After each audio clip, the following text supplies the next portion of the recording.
Video শুরুতে আজকে very very important video মামাইকে নিয়ে। আমার মামাইকে কিছু বলার আছে, বলতে এসছি যখন বলতেই হবে। তার আগে আমি তোর উপর এই খিল্লিটা করলাম এই রকম হেসে না। আমার আবার বাবা তুই যেভাবে বললি না হাসিটা দিতে গেলে আমার পেটের চাপ লাগবে, আমি ভাবলাম বোধহয় সুখবর তুই দিতে এসছিস না। পেট ভরা তোর শুধু খাওয়া খাওয়া গেলা আর গেলা, মানে গেলা ছাড়া তোর আর কোনো কাজ নেই। তুই অন্য মানুষদের এই গেলার উপর এত বড় বড় স্পিচ দিতিস যে বলার নয়। কে কি খাচ্ছে, কে লাল লাল খাসি মাংস, কে লাল লাল মুরগির ঝোল, কে ম্যাগি, কে ওইটা, মানে তুই প্রচুর। এখন দেখা যায় তুই দুজনের খাবার একসাথে গিলিস। হ্যাঁ বন্ধুরা, এত কথা বলছি কেন, আমার পেট আবার ঠিকঠাক আছে, মানে এখন ভরা নেই, পরে খাবো। তোর উপর এই খিল্লির হাসিটা দিয়ে নি, তারপর বিষয়বস্তুতে ঢুকবো। যা যা বললি আমার অবাক লাগছে। তুই যা যা মানে মামাই সম্পর্কে ক্লারিফিকেশন দিলি, তুই দেখ তোর পোদে যে পাতলা গন্ধওয়ালা গুমাকা আছে সেই জ্বালায় তোর বাড়ির লোক থাকতে পারে না। খিল্লিটাকে করে নি, মানে হেসে।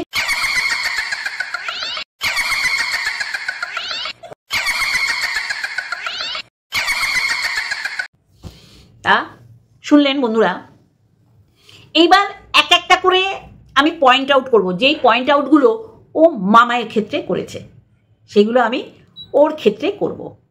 প্রথম, শিক্ষা দিয়ে আরম্ভ করব। তুই হিংসা দিয়ে আরম্ভ করেছিলি, আমি শিক্ষা দিয়ে আরম্ভ করব। দেখ, ওয়াইটিতে এমন কিছু তুই করেছিস, বলেছিস এবং প্রমাণসহ মানুষ দেখেছে, বিশেষ করে ক্রিয়েটাররা।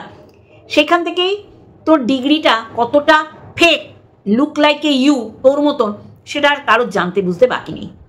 কিন্তু তুই যেটা প্রথম ওয়াইটিতে এসে বলে এমন একটা ওয়েদার সৃষ্টি করার চেষ্টা করেছিলি যে মাস্টারমশাইয়ের ছেলের বউ, মাস্টারমশাইয়ের ছেলে কি করছে সেটা রাখ গো, ছেলের বউ মাস্টারমশাইয়ের মুখ উজ্জ্বল করেছে কিভাবে, ডিগ্রি ধারণ করে। যে ডিগ্রি ওই যে বিএড, সেটা শ্বশুরবাড়িতে এসে নিতে হয়েছিল, কারণ সবার অর্থনৈতিক মানে সিচুয়েশন বা অর্থনৈতিক স্ট্রং পাওয়ারটা, মানে অর্থনৈতিক ব্যাপারটা স্ট্রং থাকে না বাপের বাড়ি। তাহলে ওর কন্ডিশন ছিল যে ও বিয়ের পর বিএড করবে, এইরকম ছেলেকে বিয়ে করবে। ঠিক আছে, কে ঠিক বলছি? তারপরে ও কেন, এখানে অনেকেই আছে আমি চরিত্রবান, সেই ওদের তাদেরই গন্ধ আছে, মানে চরিত্র আগে ওরা বিক্রি করে এসছে। আমি বড় লোক, আমার বাবার 4 চাকা আছে, আমার পয়সা আছে। তোমরা কী করছো ওয়াইটিতে? মা গো মা, যারা অশিক্ষিত, যারা লিখতে কলম ভাঙে, যারা উচ্চারণ তারপরে এক মিনিং করে উচ্চারণ করে আর এক মিনিং হয়ে যায়, সেইগুলো এসে ওয়াইটিতে নিজেদের শিক্ষিত বলে ঢাক পেটাতে হয়। সেইটা হচ্ছে প্রথম এই লাতখোর দালাল এখানে এসে কচকচিয়েছে। দেখো, বিদ্যা দিয়ে কিছুটি ছিঁড়তে পারিনি। হ্যাঁ, ও ওয়েস্ট বেঙ্গলের সীমানা বলতে পারবে না, ও দীঘা আর পুরীর সমুদ্রের নাম বলতে পারবে না, ও জানেই না দীঘা কোন রাজ্যে পুরী কোন রাজ্যে। তাহলে এই সীমিত সবাই, মানে এখানে কেউ বলে না যে আমরা সব শিক্ষিত। ও তাদের আক্রমণ করে, তাদের অ্যাটাক করে যারা স্বল্প শিক্ষিত, তারা কিন্তু জাহির করতে আসে না। এবার সেই অশিক্ষিত, অর্ধশিক্ষিত, অল্প শিক্ষিতদের অ্যাটাক করতে গিয়ে এ ভুলভাল ইংরাজি মারে। সেপটিক ট্যাঙ্কে দেখে প্রচুর আছে। তাহলে ওর এই বিদ্যের জাহিরতা দেখে মানুষ কি বলবে, যে তুই তো একটা বিদ্যের জাহাজ নিজেকে মনে করিস, সেই জায়গায় তোর উচ্চারণ ভুল, তুই জানিসই না, তোর ভৌগোলিক ম্যাপ বা ভূগোল সম্পর্কে তোর কোনো ধারণা নেই। তুই নাকি আর্টসের স্টুডেন্ট পড়াতিস, মানে বুঝতে পারছি তারা কিভাবে তৈরি হয়েছে বাবা। যাই হোক, যেই আসল কথায় এসছি, তাহলে আজকে তোকে কেন মানে নকল ডিগ্রিধারী বা তোর ডিগ্রিতে ভেজাল রয়েছে কেন বলবে না? তুই মানুষকে ডিগ্রি দেখাচ্ছিস দূর থেকে, মানে এক ঝলক দেখালি কি না, ডিগ্রির পাশে তোর বাড়ির অ্যাড্রেস আছে, কারোর আর বাকি নেই তোর বাড়ির অ্যাড্রেসে লিগালি নোটিশ পাঠানো। Oh my dog, oh my dog, oh my dog. আবার 3-4টে মানে কি জামিনে তুই বাইরে রয়েছিস, 3-4টে জামিন নেওয়া গেছে, মানে বেল। মানে সত্যি রত্ন খচিত, মানে তোকে জন্ম দিয়ে তোর মা বাবা রত্নগর্ভা বলে না, রত্নগর্ভা। এইবার আসি, এই শিক্ষা তোর কোন কাজে লেগেছে? তুই যদি এত শিক্ষিত হোস, না তোর কন্ডিশন ছিল যে বিয়ের পর তোকে বিএড করাবে? কে করাবে? স্বামীরাই তো করায়। কে করিয়েছে? তোর শ্বশুর। তার মানে তোর স্বামীর ক্ষমতা নেই তোকে ডিগ্রি ধারণ করানোর পিছনে বাম্বু দেওয়ার, মানে আর কি ধুনো দেওয়ার। তোর মা বাবা তোর শিক্ষার প্রতি এতটাই সন্দেহজনকভাবে তাকায় যে তারাও বুঝেছিল তোর কপালে এই রকম বর, মানে তোর বর ছাড়া কোনো গতি নেই। তাহলে তোর মা বাবা তোকে এমন জায়গায় গলা থেকে ঘাড় থেকে নামিয়েছে যেখানে তোর শিক্ষার কোনো রকম মান মর্যাদা বা মান মর্যাদা পায় না। কি বন্ধুরা ঠিক বলছি? এমন একটা ছেলের সাথে তোর বিয়ে দিয়েছে, এত শিক্ষিত তুই কি ছিঁড়ে ফেলবি বা কি ভাওতাবাজি দিয়েছিলি যে আমি ঠিক একটা সরকারি টিচার হবই, এই ভাওতা দিয়েছিলি। কেন দিয়েছিলি? কারণ তুই ভেবেছিলি ওরে বাবা আমার বর মলদারে দাঁড়িয়ে থাকে তো কি হয়, আমার শ্বশুর তো একজন টিচার ছিলেন। তাহলে কি হয়েছে? তাহলে এমন হয়েছে যে তোর মুখ তারা দেখে না। এত শিক্ষিত তুই, সেই শিক্ষা দিয়ে তুই কোনো ব্যাচ করে স্টুডেন্ট পড়াতে পারিস কি, বা কোনো রকম সবসময় শিক্ষকতা করতে হবে সেটা তো না, এমনি কোনো রকম জব খুঁজে পাসনি। তাহলে তোর এই শিক্ষার কি মূল্য আছে? তুই মামাইকে বলছিস তোর শিক্ষার কোনো মূল্য আছে? অবশ্যই করে তোর মতন এটাও ফেক তোর শিক্ষার ডিগ্রিগুলো। তোর যদি শিক্ষায় তুই যদি একটা শিক্ষিত হতিস পারফেক্ট, তাহলে তোর উচ্চারণ, তোর বলা, তোর জায়গা কোথায় কোনটা অবস্থিত তোর নখদর্পণে থাকতো। একজন সোশ্যাল ইনফ্লুয়েন্সার সর্বজ্ঞানে জ্ঞানী হতে হবে সেটা না, কিন্তু যেটা সে বলবে সেটা জেনে বলবে তো, যে আমার এইটা অ্যাট এ টাইম ওয়াইটিতে ইন্টারন্যাশনাল প্ল্যাটফর্ম সবাই দেখছে শুনছে, এবং ভুল বললে সেটা ভুল শুনবে, ভুল বার্তা যাবে। প্রতিনিয়ত তোর ভালোবাসার মানুষ, সত্যি আমার অবাক লাগে, প্রতিনিয়ত তোকে ভুল সংশোধন করে দেয়। সবাইকে ইংরাজিতে ফটর ফটর করে বলতে হবে এরম কোনো মানে নেই। এখানে অনেকেই আছে যারা মানে মাধ্যমিক পাশ করেনি, কিন্তু প্রতিনিয়ত তোর গিয়ে তাদের খোঁচা মারতে হবে। যেমন সন্দীপ, কিন্তু সন্দীপ দরকার নেই তার একটা তো মানে চাকরি জোগাড় করতে, কিন্তু তোর তো ছিল ডিগ্রি, তুই বলিস পাসনি, দরকার নেই সন্দীপের। এখন তোদের কাছে এইটা বলা যে ক্যাটাকুরানির মা বাবা জেনে কেন বিয়ে দিয়েছিল, তাহলে তোরা বলে এখন তো কোনো লাভ নেই। কারণ ক্যাটাকুরানিকেও ঘাট থেকে নামানোর জন্যে তোর মা বাবা যেমন তোকে ঘাট থেকে নামানোর জন্যই ব্যতিব্যস্ত হয়ে গেছিল, ঠিক ক্যাটাকুরানিকেও তাই। তুই এখন সন্দীপ 8 পাস না 7 পাস না 9 পাস এটা যদি খুঁজতে যাস তাহলে তো মূর্খামি, যেটা তোর সাথে যায়। তাহলে পুরো পরিষ্কার করলাম যে শিক্ষা তোর যে কতটা অশিক্ষায় ডুবে রয়েছে তোর শিক্ষা, সেটা আমি পরিষ্কার করলাম বন্ধুরা।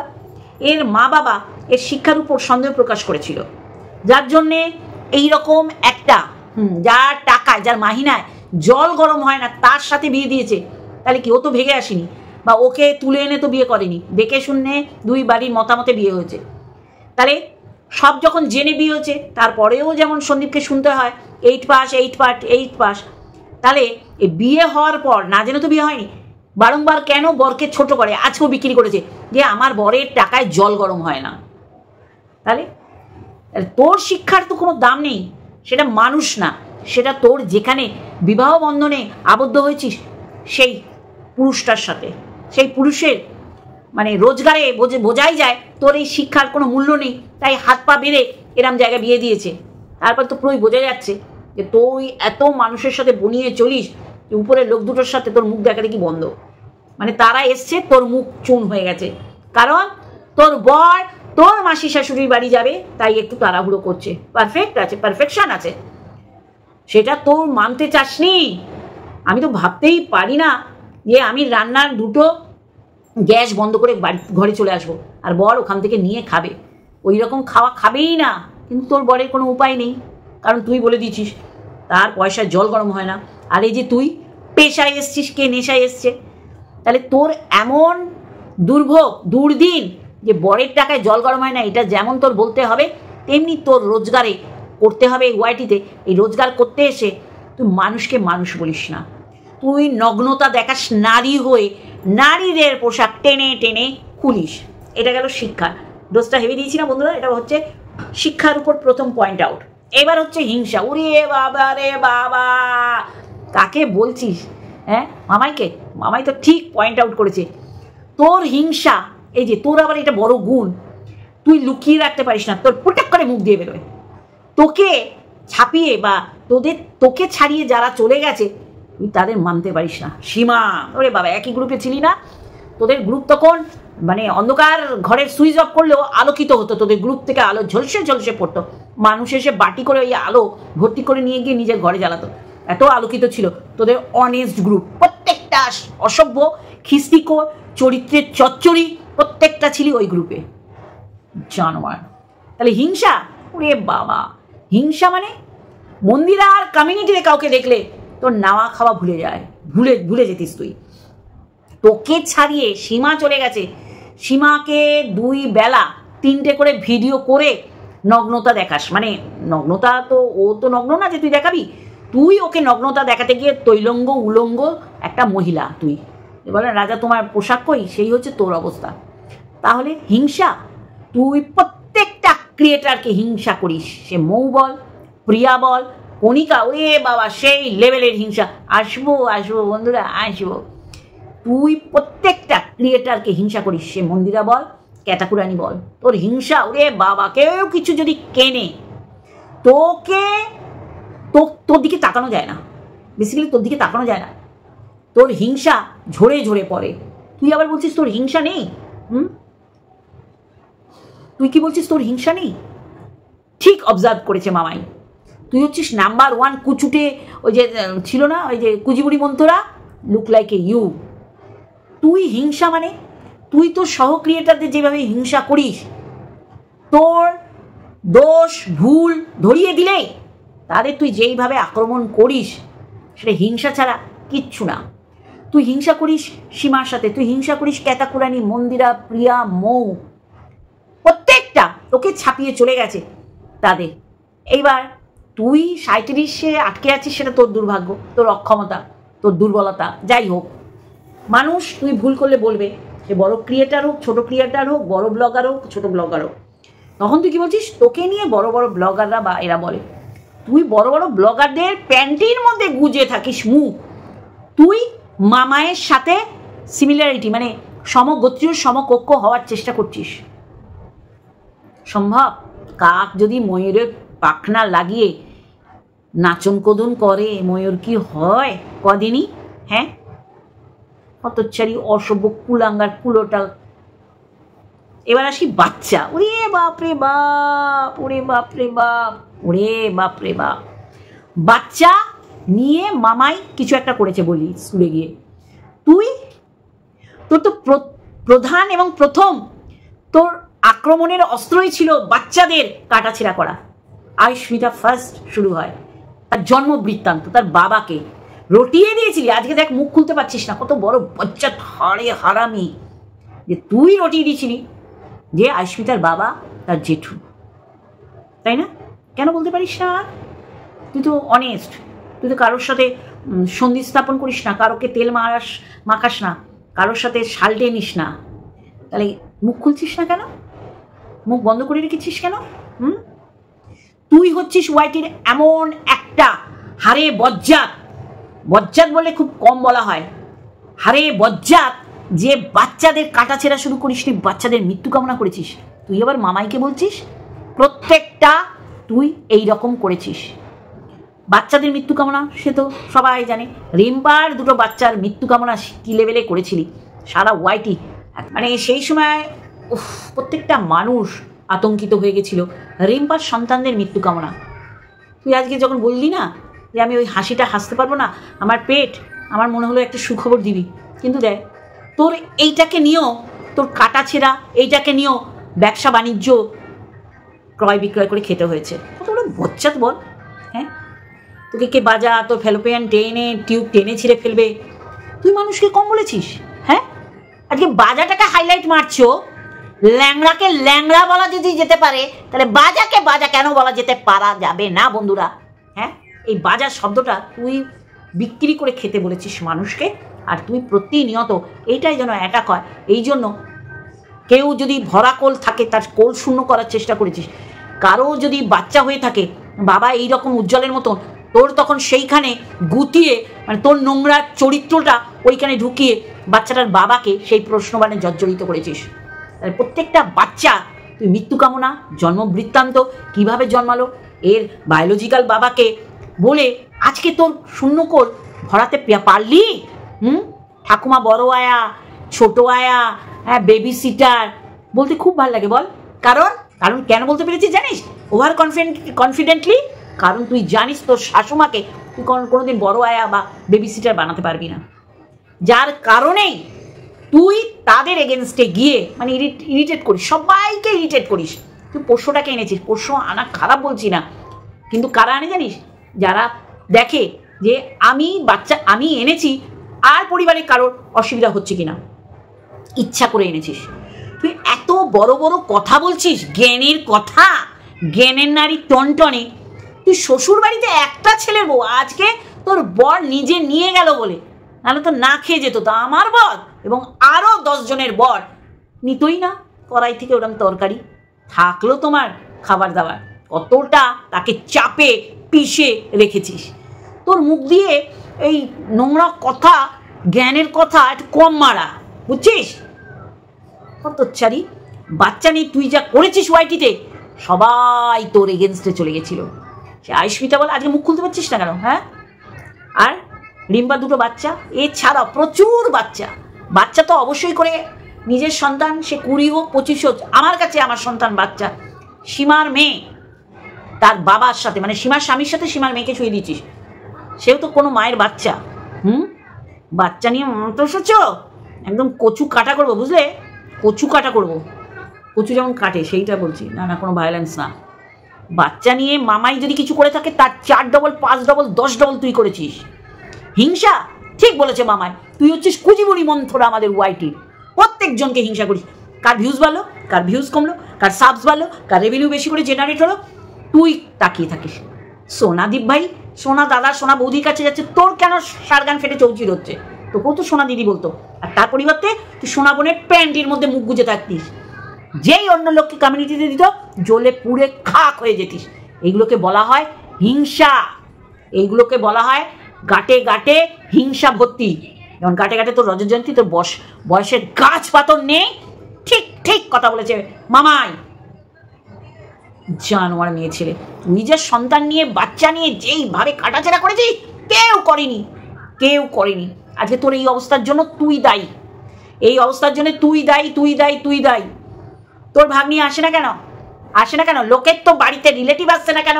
বাড়িতে কেউ কাউকে যাচ্ছে না কেন? তোর বাড়িতে, তোর ঘরে কটা রিলেটিভ আসে আমায় বল। চল ফোর্ট, এটা বাচ্চা নিয়ে গেল, এবার শিক্ষা নিয়েও বলেছি, সব নিয়ে বলেছি, হিংসা নিয়েও বলেছি। এইবার যেই কথাটা আমি বলবো, অবশ্যই করে বলবো, মামাই, হ্যাঁ শুধু মামাই কেন, আমার দেখা এরকম আছে যারা খুব পড়াশুনো করে, শিক্ষার সাথে যুক্ত এবং এইটাকেই ধ্যান জ্ঞান মনে করে, তাদের আমরা বলি একটু ভাবুক প্রকৃতির, একটু অন্তর্মুখী, নিজেকে নিয়ে চিন্তাভাবনা, নিজে নিয়ে থাকা। এটাকে কখনো সাইকো বলা হয় না। সাইকো তুই বড় সাইকো। ঠান্ডা মাথায় তুই ভাসুরের সাথে ভাইয়ের বউকে শুয়ে দিস, শ্বশুরের সাথে বৌমাকে। রিম্পার মায়ের এই দশা কারণ বলাৎকার করেছিল, গ্যাংরেপ হয়েছিল। এগুলো সাইকো ছাড়া কি? নিজের মাকে খামা বলেছিস, বান্ধবীর ছেলেকে মিসু বলেছিস, এগুলো কি বলবো? সাইকোই তো, নোংরামিকে সাইকোই বলবো। এটা এক ধরনের সাইকোগিরি করা। তুই সাইকো বোঝাই যায়। সকালে কেঁদে বিকেলে হাসছিস, রাত্রে গিয়ে আবার খিস্তি করছিস, এইগুলোকে বলা হয় সাইকো। তোর পুরনো ভিউয়ার্সরা কই? সেই ইলোরা, মিশমি, আরও অনেকে কই? কারণ তোকে সাইকো প্রতিপন্ন করে তারা চলে গেছে। সব শেষ তো করবোই, তার আগে মামাইকে বলবো, সবসময় নিজের স্ট্যান্ড পয়েন্টে ঠিক থাকবে। যেই পয়েন্টে ছিলে আমি সেখানে বাধ্য করছি না বা বলছি না থাকো, সেটা যদি তোমার ভুল মনে হয় এতদিন পর এসে, তাহলে ডে 1 থেকে সেটাকে অবজার্ভে রাখতে, সমস্ত সেখানে উজাড় করে দেওয়ার কোনো মানে নেই। বা এখনও যদি তুমি মনে করো যে না আমি এখন যেই পথে চলছি সেটা ঠিক, সেটাও বলবো, সেখানেও চিন্তা ভাবনা করো। স্ট্যান্ড পয়েন্ট, পাখির চোখ আর কনসেন্ট্রেশন, না আমি অত শিক্ষিত না, সত্যি করেই বলছি, কনসেন্ট্রেশনটা যদি ঠিক না থাকে তাহলে পদচ্যুত, পদস্খলন, পিছলে পড়তে হয়। এইটুখানি আমি মামায়ের জন্য বললাম যে পর্যবেক্ষণ, কেউ তোমায় জোর করতে পারবে না। ওয়াইটি এমন একটা প্ল্যাটফর্ম নিজের চ্যানেল, এমন না লোকের দয়া দাক্ষিণ্যে তুমি করছো। তাহলে বক্তব্য তোমার, তাহলে মানুষকে প্রাধান্য দেবে না, যেটা ঠিক তাকে সমর্থন করবে। সকালবেলা এক, দুপুরবেলা এক, রাত্রে এক করলে মানুষের বিশ্বাসভাজন হয়ে ওঠা খুব মুশকিল হয়ে দাঁড়ায়। এইটুখানি বলার ছিল, কারণ তুমি অনেক বুদ্ধিমতী। চলো, লাভ ইউ। আমার সাথে আমার গুটি আছে, ঠিক আছে? যারা যারা আমার গুটিকে ভালোবাসো, এই গুটিকে দেখিয়ে আজকের আমার ভিডিও শেষ করছি। গুটি মন দিয়ে মোবাইল দেখছে। চলো গুটিকে আমি একটু দেখাই। গুটি এসো এসো, একটুখানি এসো। এই যে এই যে ক্যামেরার দিকে তাকাও, এই যে এইখানে তাকাও। টাটা করে দাও। Tata, good night. আমার গুটি সবাই ভালো আছে তোমার। Tata, love you all.